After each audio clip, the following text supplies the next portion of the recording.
আসলে এইগুলো ছিল এক ধরনের বিশেষ ভাইরাসের মতো ব্যাকটেরিয়া, যেগুলো মানুষের শরীরের থেকে সেখানে বংশ বৃদ্ধি করে এবং শেষে মনস্টারে পরিণত হয়। আর এই ছোট্ট প্যারাসাইটগুলো মানুষের মাথার ভেতর থাকতে সবচেয়ে বেশি পছন্দ করত। মানুষের মাথায় ঢুকে তারা নিজেরাই সেই বডিটাকে কন্ট্রোল করতে পারত। সুনিসি নামের এই ছেলেটা তার বেডে ঘুমিয়েছিল, কিন্তু হঠাৎ করে কোথা থেকে একটা অদ্ভুত ধরনের প্রাণী এসে তার বেডের উপর পড়ে। সাথে সাথে সেটা সুনিসির কানের ভেতর দিয়ে তার মাথার ভেতরে ঢোকার চেষ্টা করে, কিন্তু সুনিসির কানের ভেতর তখন একটা হেডফোন ঢোকানো ছিল, তাই সেই অদ্ভুত প্রাণীটি সেখান দিয়ে ঢুকতে পারে না। এরপর সেটা তার নাকের ভেতর দিয়ে ঢোকার চেষ্টা করে, কিন্তু তখন সাথে সাথে সুনিসি জেগে যায় আর সেটাকে ধরে সামনের দিকে ছুঁড়ে ফেলে দেয়। কিন্তু তাতেও সেই ছোট্ট প্রাণীটা মরে না, সেটা আবার ঝাঁপ দিয়ে সুনিসির গায়ে এসে পড়ে।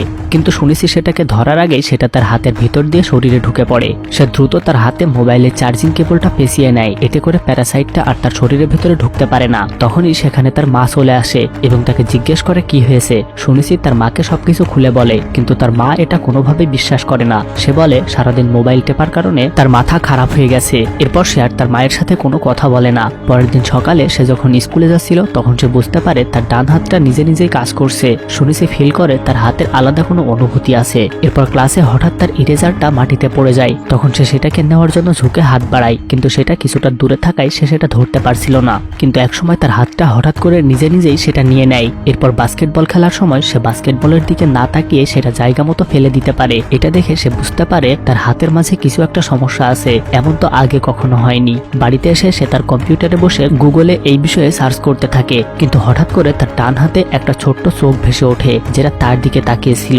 তবে সে সেটাকে দেখে ফেলার সাথে সাথে সেটা চলে যায়। এবার সে বুঝতে পারে এটা কোনোভাবে সাধারণ কিছু হতে পারে না। এবার সুনিসি একটা ছুরি হাতে নিয়ে সেই চোখটা আবার ভেসে ওঠার অপেক্ষা করতে থাকে। তখনই তার ডান হাতটা একটা এক চোখ বিশিষ্ট এবং এক মুখ বিশিষ্ট ছোট্ট মনস্টারে পরিণত হয়ে যায়। হ্যালো বন্ধুরা, গল্পটা শুরু হয় বেশ কিছুদিন আগে। জাপানের এক জায়গায় দূষিত পানিতে কিছু ছোট ছোট প্যারাসাইটের জন্ম হয়। এরপর সেখান থেকে উঠে তারা অন্য কোথাও থাকার জায়গা খুঁজতে থাকে। ইজাই নামের এই প্যারাসাইটটা দুর্ভাগ্যবশত সুনিসির ব্রেইন পর্যন্ত যেতে পারেনি। সেটা ডান হাতের ভেতর ঢুকে গিয়েছিল, তাই সে শুধুমাত্র তার হাতটাকেই কন্ট্রোল করতে পারছিল। যাই হোক, অন্য প্যারাসাইটগুলোর কিন্তু ইজাইয়ের মতো অবস্থা হয়নি। তারা ঠিকই মানুষের ব্রেইনে ঢুকে তাদেরকে কন্ট্রোল করে আর নিজেরা মানুষ খেকো মনস্টারে পরিণত হতে পারে। এরপর যখন সুনিসি রাস্তা দিয়ে হাঁটছিল তখন ইজাই নামের সেই প্যারাসাইটটা আবার মনস্টার হয়ে যায় আর সুনিসিকে বলে তাকে আশপাশে সবকিছু দেখতে দিতে। এরপর তারা দুইজন একটা রেস্টুরেন্টে আসে এবং দেখতে পায় সেখানে একটা মনস্টার একজন মানুষকে খেয়ে ফেলছে, কিন্তু তারা চলে আসাতে সেটা আবার শান্ত হয়ে যায়। এরপর সুনিসি দেখতে পারে এই মনস্টারগুলো নিজেরা নিজেরা কথা বলতে পারে, কিন্তু সেই মনস্টারটা যখন বুঝতে পারে সুনিসি তার নিজের জ্ঞানেই আছে তখন সে সাথে সাথে সুনিসিকে আক্রমণ করে। আর তখন সুনিসির কাছে থাকা মনস্টারটা তাকে বাঁচিয়ে ফেলে। আস্তে আস্তে যত দিন যেতে থাকে ততই শহরের মানুষকে সেই প্যারাসাইটগুলো দখল করে নিতে থাকে। কিছু প্যারাসাইট রাজনীতিবিদদের কন্ট্রোল করতে থাকে আর কিছু প্যারাসাইট শিক্ষক এবং স্টুডেন্টদেরকে কন্ট্রোল করতে থাকে। তাই সুনিসি তার মাকে নিয়ে খুবই টেনশনে পড়ে যায়।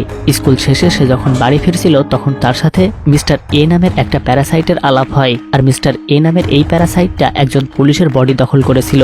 সেটা সুনিসিকে দেখেই তাকে মেরে ফেলতে আসে। আর ঠিক তখনই সুনিসির কাছে থাকা ইজাই নামের সেই প্যারাসাইটটি তার সাথে লড়াই শুরু করে দেয়। তারা যখন মারামারি করছিল তখন সুনিসির কাছে একটা পাইপ লুকিয়ে রেখেছিল, আর সেই প্যারাসাইটটি কিছুটা তার দিকে এগিয়ে আসলেই সে পাইপটা তার শরীরের ভিতরে ঢুকিয়ে দেয় এবং মিস্টার এ মাটিতে পড়ে যায়। সুনিসি তার দিকে তাকিয়ে দেখতে পায় সেই প্যারাসাইটটি এখনো পুরোপুরি মরেনি, তাই সে ভয়ে সেখান থেকে পালিয়ে যায়। এরপর সেই পুলিশম্যান মারা গেলে তার শরীরে থাকা প্যারাসাইটটি আরেকটি শরীর খুঁজতে থাকে। আর ঠিক সেই মুহূর্তে সেখান থেকে সুনিসির মা হেঁটে যাচ্ছিল। সেই লোকটাকে পড়ে থাকতে দেখে তার মা তার কাছে যায়, আর সেই সুযোগে প্যারাসাইটটি এখন তার ভিতরে ঢুকে যায়। এরপর সে বাড়ি ফিরলে সুনিসি দেখতে পায় তার মা অস্বাভাবিক কিছু আচরণ করছে। তখন ইজাই তাকে জানায় মিস্টার এ এখন তার মায়ের শরীরে ঢুকে গেছে, কিন্তু সুনিসি এটা কোনোভাবেই বিশ্বাস করতে চায় না, তাই সে ইজাইকে থামিয়ে দেয়। এর কয়েকদিন পর হঠাৎ একদিন সুনিসিকে মিস্টার এ নামের সেই মনস্টারটি মেরে ফেলে। আর মিস্টার এ সেখান থেকে চলে গেলে তখন ইজাই তার শরীরের ভেতরে ঢুকে পড়ে এবং সুনিসিকে ভেতর থেকে সুস্থ করে তোলে।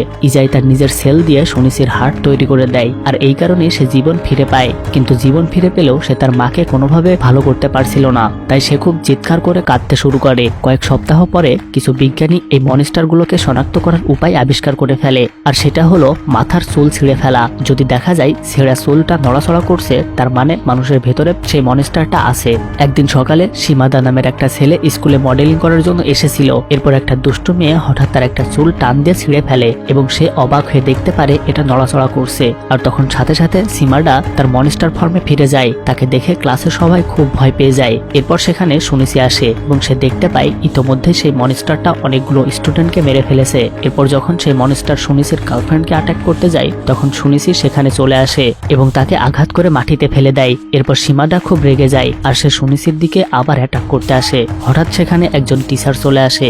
আসলে সেই টিচারও একটা মনস্টার দ্বারা কন্ট্রোল হচ্ছিল।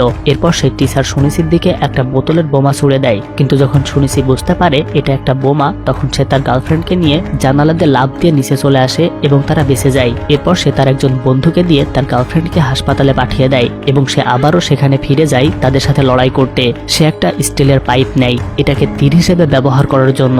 যখন ইজাই মনস্টার রূপে ফিরে আসে, তখন সেখানে সীমাদা আসে। ঠিক তখনই সে সেই স্টিলের পাইপটাকে ছুড়ে দেয় এবং সেটা গিয়ে লাগে সেই মনস্টারটার গায়ে, আর সে সেখানেই মারা যায়। এরপর সুনিসি সেই কেমিস্ট্রি টিচারকে খুঁজে পায় এবং তাকে মিস্টার এ এর ঠিকানা জিজ্ঞেস করে। এরপর সে সেই অ্যাড্রেসটা নিয়ে মিস্টার এ কে খুঁজতে যায়, কারণ মিস্টার এ তার মাকে কন্ট্রোল করছিল। সে অনেক খুঁজে একটা ব্রিজের নিচে মিস্টার এ কে অর্থাৎ তার মাকে খুঁজে পায়। তারপর তারা দুইজন লড়াই করতে শুরু করে। সুনিসির সব পাওয়ার আসলে ছিল তার হাতে, আর যেহেতু সে নিজেও সজ্ঞানে ছিল, তাই কোনোভাবেই সেই প্যারাসাইটটি তাকে পরাজিত করতে পারছিল না। তাকে হারানো যাবে না বুঝতে পেরে সেই মনস্টারটা আবার তার মায়ের রূপে ফিরে আসে এবং তাকে বলে তাকে ক্ষমা করে দিতে। কিন্তু সুনিসি তাকে কোনোভাবে ক্ষমা করে দিতে চায় না। সে তাকে একদম পুরোপুরি মেরে ফেলতে চায়, কিন্তু তার মায়ের শরীরটা খুন করা বাদে সে তাকে কিভাবে মারবে এটা সে কোনোভাবেই বুঝতে পারছিল না। আর এরপর থেকে সে অন্য কোথাও থাকতে শুরু করে। হ্যালো বন্ধুরা, গল্পটা এভাবেই শেষ হয়ে যায়।